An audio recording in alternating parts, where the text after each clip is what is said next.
Bismillahirrahmanirrahim.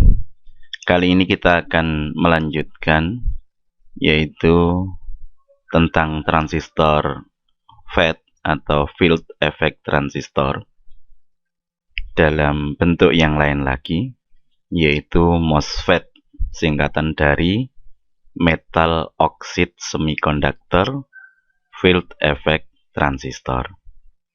Kita kemarin yang lalu kita sudah mempelajari tentang JFET, bagaimana cara kerja FET sendiri, dan JFET, junction FET. Ini sangat sederhana konstruksinya, cuma dijunctionkan atau digabungkan saja antara N sama P. Akan tapi timbul masalah di sini, yaitu dia membutuhkan catu negatif untuk menyumbat, catu nol untuk melepas. Nah, ini akan sangat merepotkan. Maka orang membentuk yang namanya MOSFET, memakai metal oksida logam. Lambangnya seperti ini, sama pakai N channel sama P channel. Ada ininya ya. Ada drain, ada source, sama ada gate. Oke, lebih lanjut kita pelajari.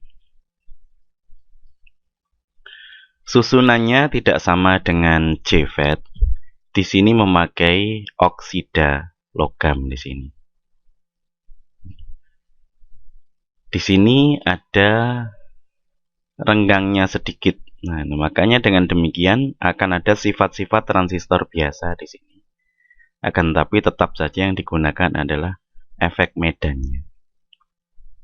Oke.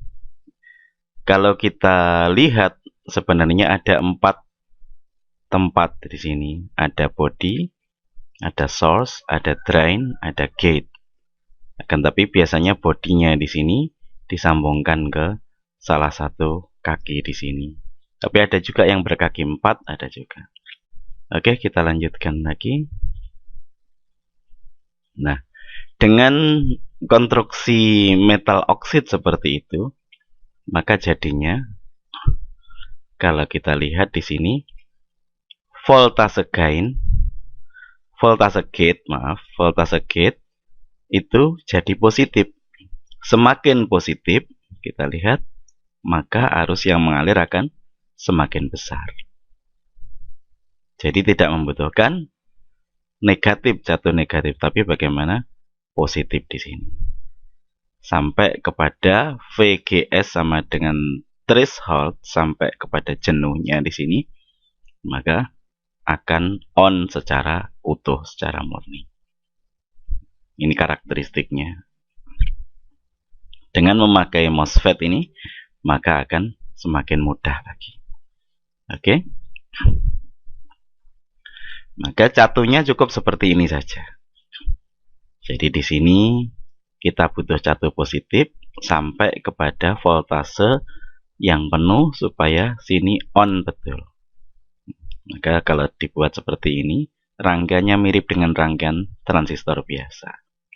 Kita lihat di sini, kalau kita on kan, maka dia on.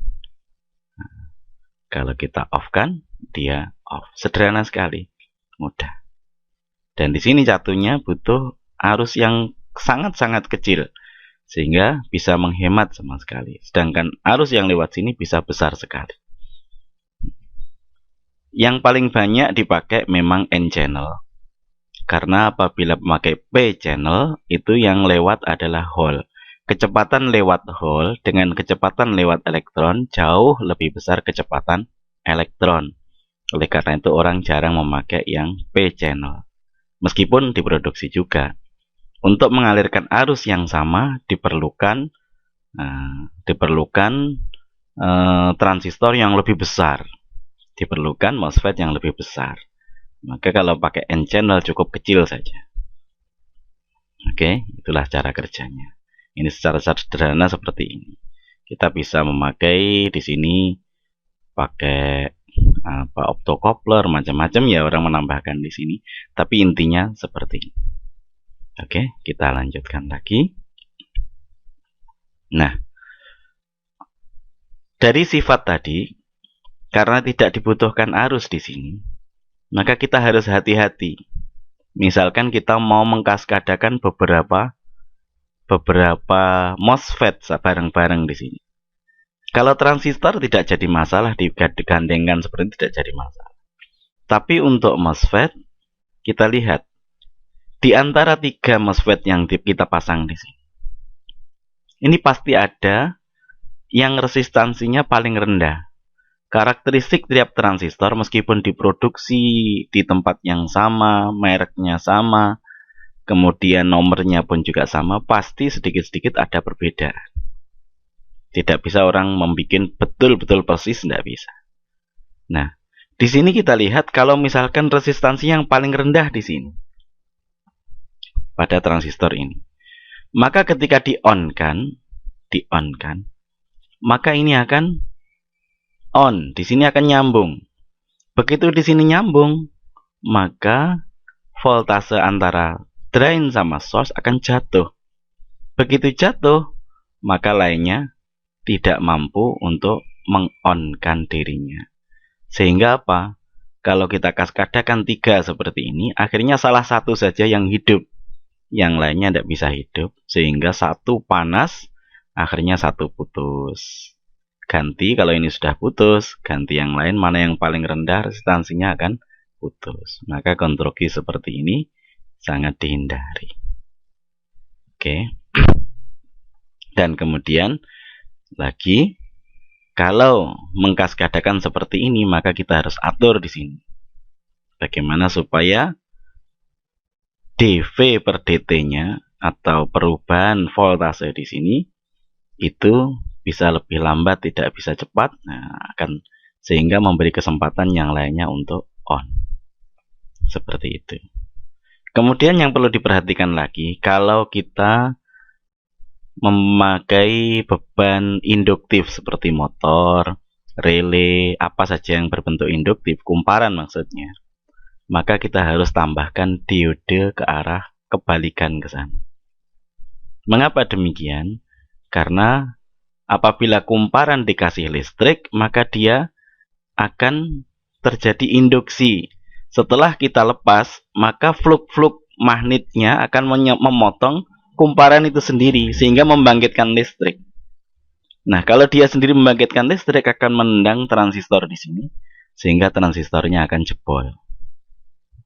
Supaya tidak terjadi seperti itu, kita pasang diode yang arahnya kebalik ke sana. Sehingga kalau kita aliri arus listrik, lewat diode tidak bisa, lewat sini jalan. Ketika kita off-kan di sini, maka motor membangkitkan listrik, dia akan dikonsletkan ke sana, sehingga tidak menendang di sini. Itu yang kita perhatikan yang kedua. Yang ketiga, kita perhatikan di sini, satu dari gate, ini kita ambil dari sini. Nah, ini apabila kita on-kan, maka di sini akan disedot. Nah, kebanyakan kalau ini disedot, jatuh, maka sini akan terjadi drop voltage atau voltasenya akan turun. Begitu voltasenya turun, ini akan off, akan menyumbat, sehingga terjadi getaran. Maksudnya itu on off dengan kecepatan tinggi sehingga panas. Oleh karena itu kita harus menjamin bahwasanya satu gate ini jangan sampai terpengaruh oleh beban kalau bisa. Pasang resistor di sini, pasang kapasitor atau bagaimana, sehingga ketika ini on tidak ikut jatuh tegangan di sini, sehingga tidak terjadi osilasi di sini. Oke, itulah tentang FET atau di sini adalah MOSFET.